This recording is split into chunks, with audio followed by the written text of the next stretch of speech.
I've spent years trying every mental game tip I could lay my hands on, visualizing my shots, thinking positively, being confident, but none of it has really stuck. But then I've discovered ACT, acceptance and commitment therapy. With thousands of published studies, it's a model used extensively now within sport and particularly in elite settings. Where golf is concerned, it's being used as we speak on the PGA Tour and DP World Tour. But until now, this hasn't been adapted for you, for the everyday recreational golfer, which is why I'm doing exactly that. I'm calling it Happy. 5 letters, a complete system. It has changed how I experience the game, and I think it can change it for you too.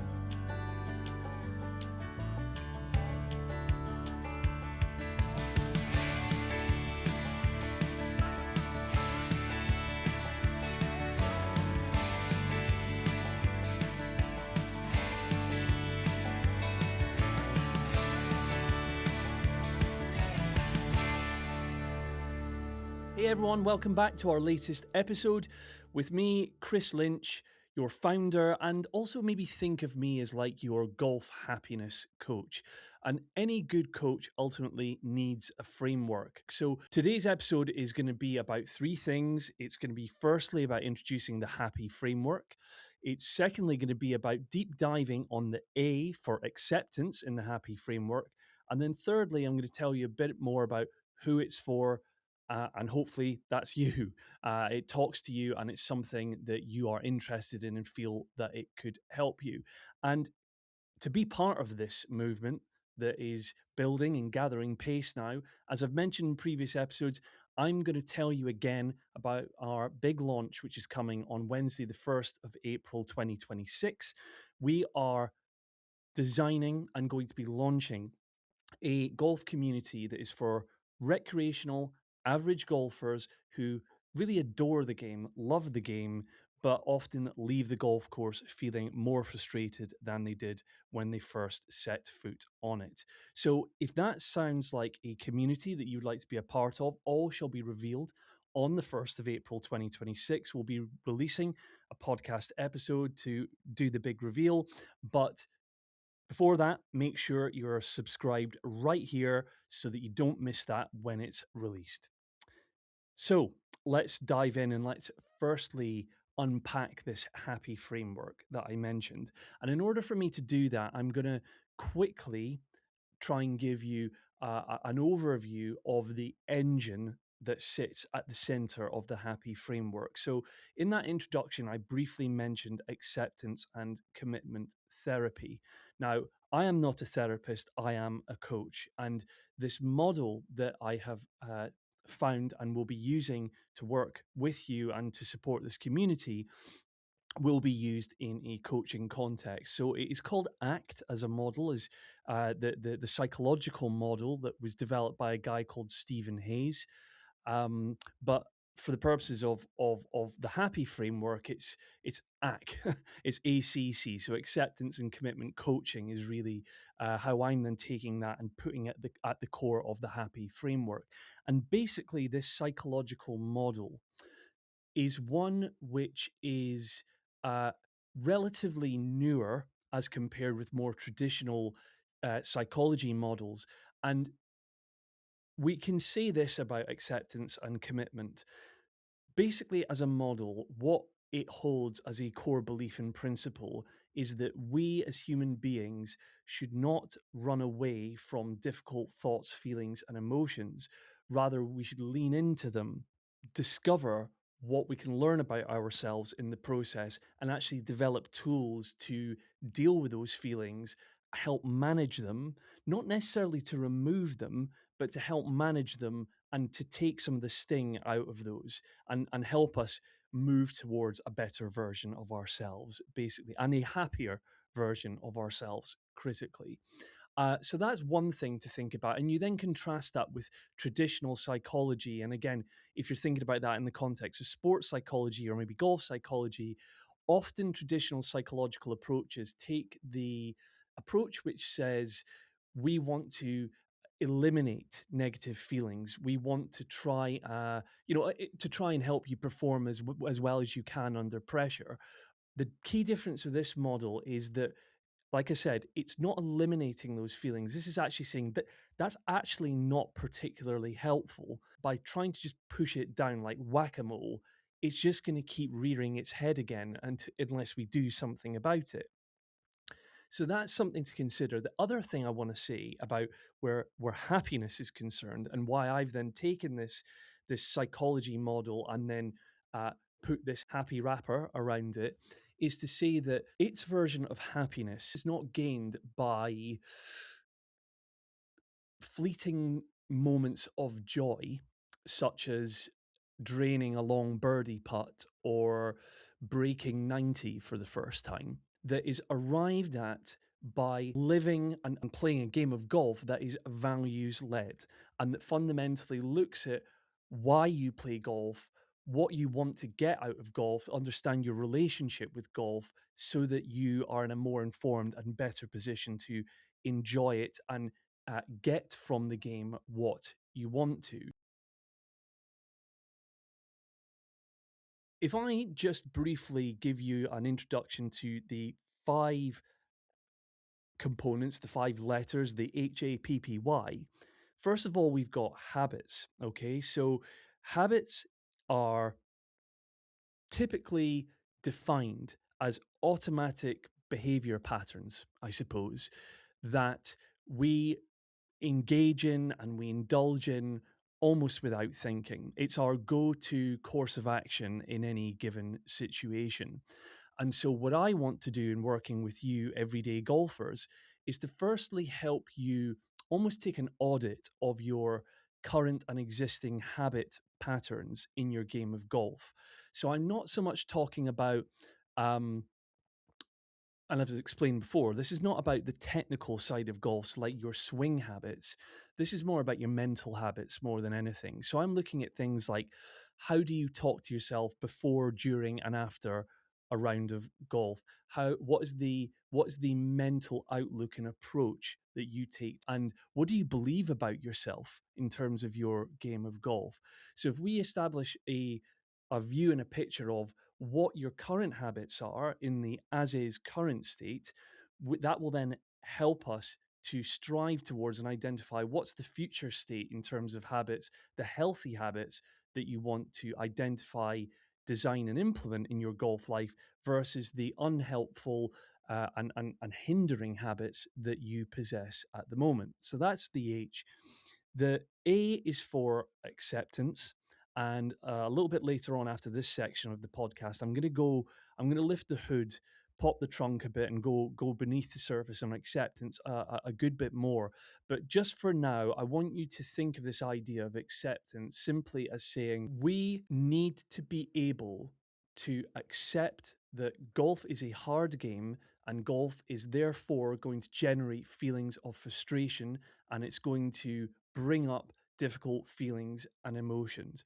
So it is accepting that those things will invariably happen, and it's accepting that actually allowing those thoughts to come in and to work with them and not against them and to try and run a million miles away from them is a better course of action than, like I say, just burying it and never dealing with it. So that is the idea of acceptance. Okay. Moving on from there, the two P's. So the first is presence. So presence, I suppose you could think of in the sense that golf is a beautiful game. It is played in very nice settings and surroundings. And not only that, when you're out on a nice golf course, there's an opportunity to stop and take in your surroundings and just appreciate them and be present in the moment. Also, from a performance perspective as well, presence really matters.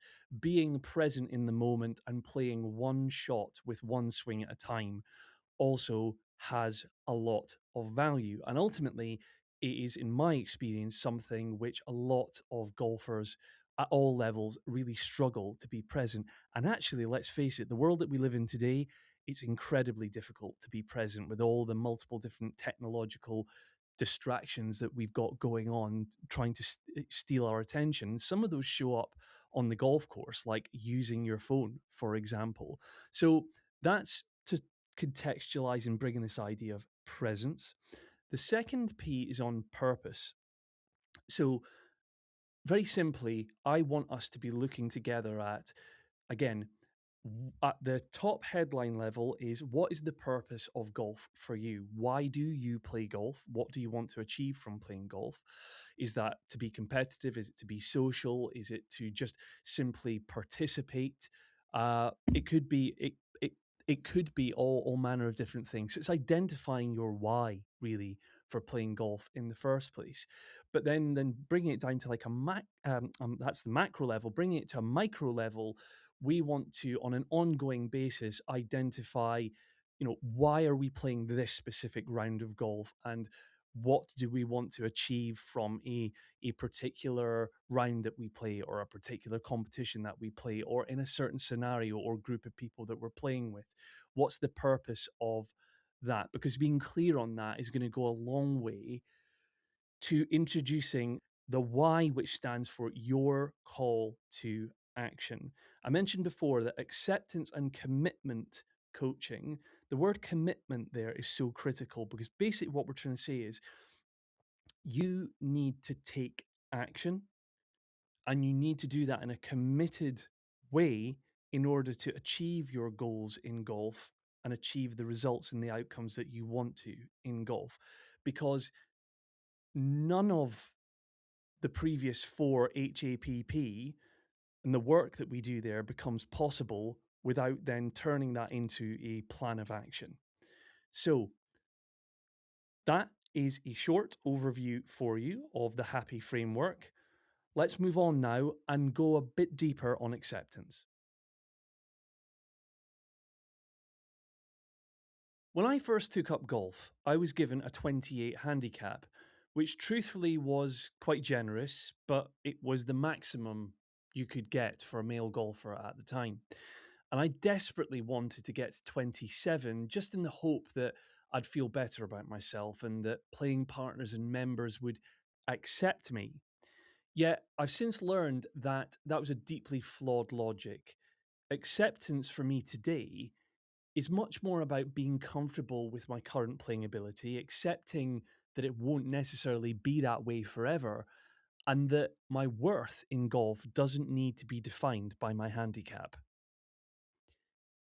Now, this word acceptance is a really interesting one, isn't it? Because there will be those of you watching or listening to this thinking, it sounds to me like you're saying that you yourself, Kris, forced yourself into accepting that you were mediocre and had no hope of improving in that situation, in that example that I just gave. That's not the case at all, and I want to dispel that thought straight away. That in acceptance, what it is saying is that we need to allow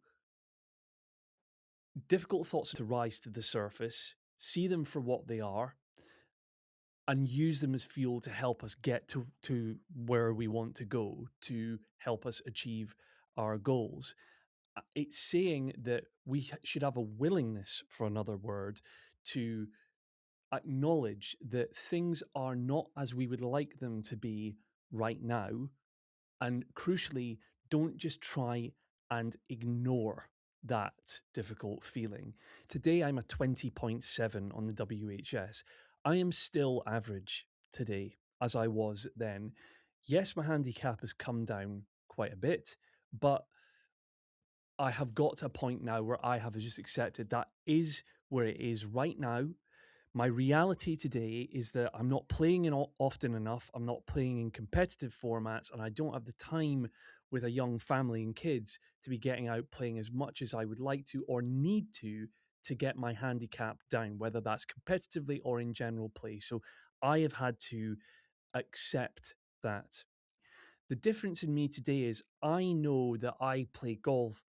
My version of golf today is about going out and just simply enjoying myself and being grateful for the fact that I even can play. Because right now, certainly at this time of year where I live, courses are really wet. There's been an unbelievable amount of rainfall where I live.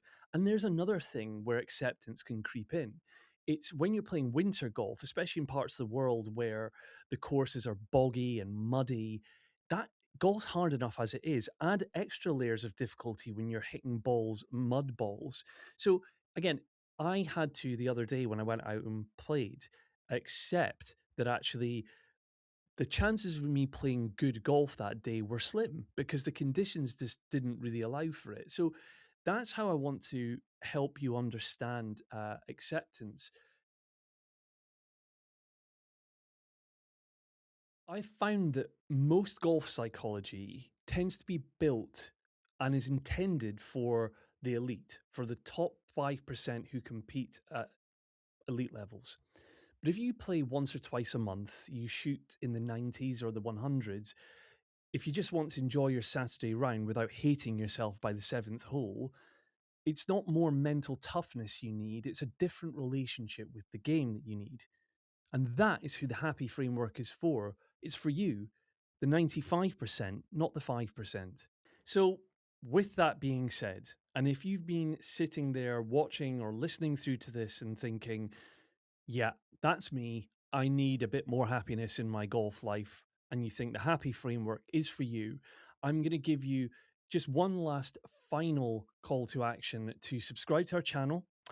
Make sure that you stay tuned for our next episodes, and in particular, the one coming on Wednesday, the 1st of April, 2026, at which point the community will be open. The doors will be open on the 1st of April, and that is the date on which I'll be revealing how you can join and how you can start working through some of these happy principles with me, your golf happiness coach, Kris Lynch. But until the next time, I'm going to remind you and ask you to always embrace the rough and forever cherish the fairway.